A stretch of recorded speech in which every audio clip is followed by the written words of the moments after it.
Hello friends, आज मैं आपके सामने जिस म्यूचुअल फंड की बात करने जा रहा हूं उसका एनएवी देखो 78.9393 का इसका एनएवी चल रहा है। जबकि मैं मैक्सिमम रिटर्न की बात करूं तो 17.64% के सीएजीआर के हिसाब से इन्होंने मैक्सिमम रिटर्न डिलीवर करके दिया है इन्वेस्टर्स को। 5 साल में बात करेंगे तो 14.5% के आसपास का सीएजीआर इन्होंने डिलीवर करके दिया है। 3 साल में बात करेंगे तो 33% का सीएजीआर 3 सालों में इन्होंने दिया है। वहीं जबकि मैं मैक्सिमम बात कर रहा हूं तो 17.64% का सीएजीआर इन्होंने ऑलमोस्ट 11 सालों में इन्वेस्टर्स को डिलीवर करके दिया है, वो आप यहां से देख सकते हो। इसी के साथ साथ जब वैल्यू रिसर्च ने बात करेंगे तो 3 आउट ऑफ 5 इसको रेट किया हुआ है। वरुण शर्मा, अजय अर्गल साहब आपके फंड मैनेजर रहेंगे। दैट मीन्स कि यही दो ये बंदे रहेंगे जो आपके फंड को मैनेज करेंगे, चाहे 3 महीना हो, चाहे 6 महीने हो, चाहे 1 साल हो, चाहे 3 साल, 5 साल या मैक्सिमम 10 साल हो।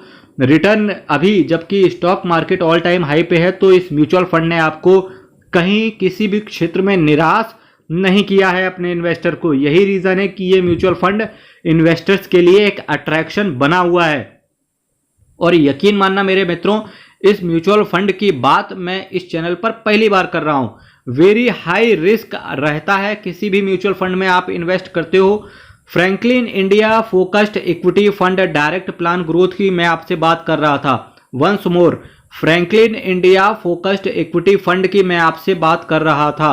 8,267 करोड़ का इसका असेट साइज है। 0.83% का आपसे एक्सपेंस रेशियो ये चार्ज करके चल रहे हैं। 4.74% का कैश होल्ड करके चल रहे हैं। जो इन्होंने बेंचमार्क लिया है उसका नाम है निफ्टी 500 टोटल रिटर्न इंडेक्स को 1 साल के अंदर निकलने की चेष्टा करोगे तो आपसे 1% का एग्जिट लोड ये लोग चार्ज कर लेंगे। अब मैं मेरे मित्रों, आप बहुत गौर से सुनना, 2 चीज़ों की यहाँ से बात करने जा रहा हूँ क्योंकि जो लोग स्टॉक में इन्वेस्ट करते हैं उनके लिए अभी मैं स्टॉक्स को दिखाऊंगा। साथ ही साथ जो सीखना चाहते हैं उनको भी बहुत सारा एक पोर्टफोलियो को किस तरीके से मैनेज करना चाहिए, बहुत कुछ चीज़ें यहाँ से सीखने को मिलेगी।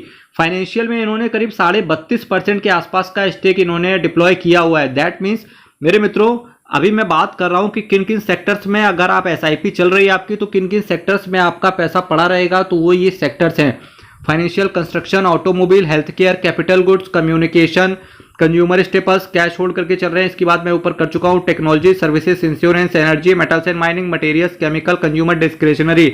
इंडिया देखो, इंडिया जितना ज्यादा कलरफुल और डाइवर्सिटी है इंडिया के अंदर, उसी तरीके से म्यूचुअल फंड के अंदर सोच के देखो कितनी बड़ी डाइवर्सिटी है सेक्टर वाइज। अगर मैं अब उन सेक्टर्स के अंदर शेयर्स की आपके सामने बात करने की कोशिश करूं, क्योंकि एक सेक्टर होता है, उस सेक्टर्स के अंदर कुछ कंपनियां काम कर रही होती हैं, तो इंडिया के अंदर आप किसी भी कंपनी को उठा लेना, पर्टिकुलरली वो किसी ना किसी सेक्टर को ही बिलोंग कर रही होगी। कोई भी ऐसी कंपनी नहीं होगी जो किसी सेक्टर से बिलोंग ना कर रही हो, डिपेंड करता है। HDFC बैंक लिमिटेड, अभी मैं शेयर्स की बात कर रहा हूं कि उन सेक्टर्स जो अभी मैंने ऊपर आपसे बात करी, तो उन सेक्टर्स के अंदर कौन कौन से शेयर्स में आपका पैसा पड़ा रहेगा। HDFC bank, ICICI bank, L&T, axis bank, भारतीय एयरटेल, अदर्स, कुछ इन्फोसिस से रिटर्न नहीं बन के आ रहा है। पर मेरे मित्रों यकीन मानना, अभी IT सेक्टर ही पूरा सप्रेस होकर के रखा हुआ है। जैसे ही US के हालात सुधर जाएंगे डेफिनेटली ये शेयर ऊपर जाते हुए देखने को मिलेगा। अब लोग कहेंगे US के हालात कब सुधरेंगे? जिस दिन जो बाइडन US के प्रेसिडेंट पद से या तो इस्तीफा दे देंगे या पब्लिक उनको हटा देगी, 2 में से एक काम हो जाएगा, IT सेक्टर सुधर जाएगा दुनिया का। Infosys limited, KEI industries, Sun pharmaceutical, State Bank of India, Cipla limited, Maruti Suzuki, no offense, Hindustan Unilever, Indian IndusInd bank, HDFC life insurance, InterGlobe aviation, इसी को आप जानते हो इंडिगो एयरलाइंस के नाम से। इस शेयर पे आप नजर रखना क्योंकि ऑलमोस्ट ऑल टाइम हाई पे पिछले 3 सालों में पहली बार ये ऑल टाइम हाई पे आया है। इससे पहले इंडिगो जो एयरलाइंस का शेयर था वो कहीं ना कहीं 1600 से लगा के 2000 की रेंज में ट्रेवल कर रहा था। अभी फिलहाल ये 2304 रुपए का हाई लगा के आया है। तो आपकी नज़र इंडिगो, इंटरग्लोब एविएशन पर होनी चाहिए। Cummins India, Reliance Industries, Ashok Leyland, Samvardhana Motherson International, Tata Steel, Sobha, Deepak Nitrite, Jubilant Foodwork, Emami, Crompton Greaves, Somany Ceramic, ACC Limited, ITD Cementation India Limited. अब देखो, जो इन्होंने जो ऊपर बेंचमार्क लिया था वो 500 का लिया था, पर उसके अंदर जो शेयर्स इन्होंने चुने हुए हैं काफी स्पेसिफिक शेयर इन्होंने रखा हुआ है। दैट मीन्स कि फंड मैनेजर को डेफिनेटली इन शेयर्स पे बहुत ज्यादा भरोसा रहा होगा। आज मैं जिस म्यूचुअल फंड की बात कर रहा था मेरे मित्रों, आप सभी को पता चला गया होगा कि ये एक फ्लेक्सी कैप कैटेगरी की मैं बात कर रहा था।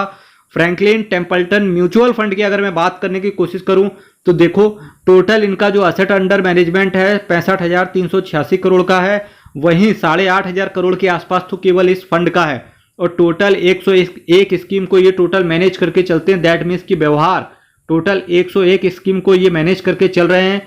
मेरे मित्रों, इसी के साथ मैं आपसे अलविदा लेना चाहूंगा यहाँ से। कल फिर आपके सामने मिलेंगे same time same channel but एक नए म्यूचुअल फंड्स के साथ। तब तक के लिए चैनल सब्सक्राइब कीजिएगा और आप सभी लोग अपना ध्यान रखें। तब तक के लिए बहुत बहुत धन्यवाद।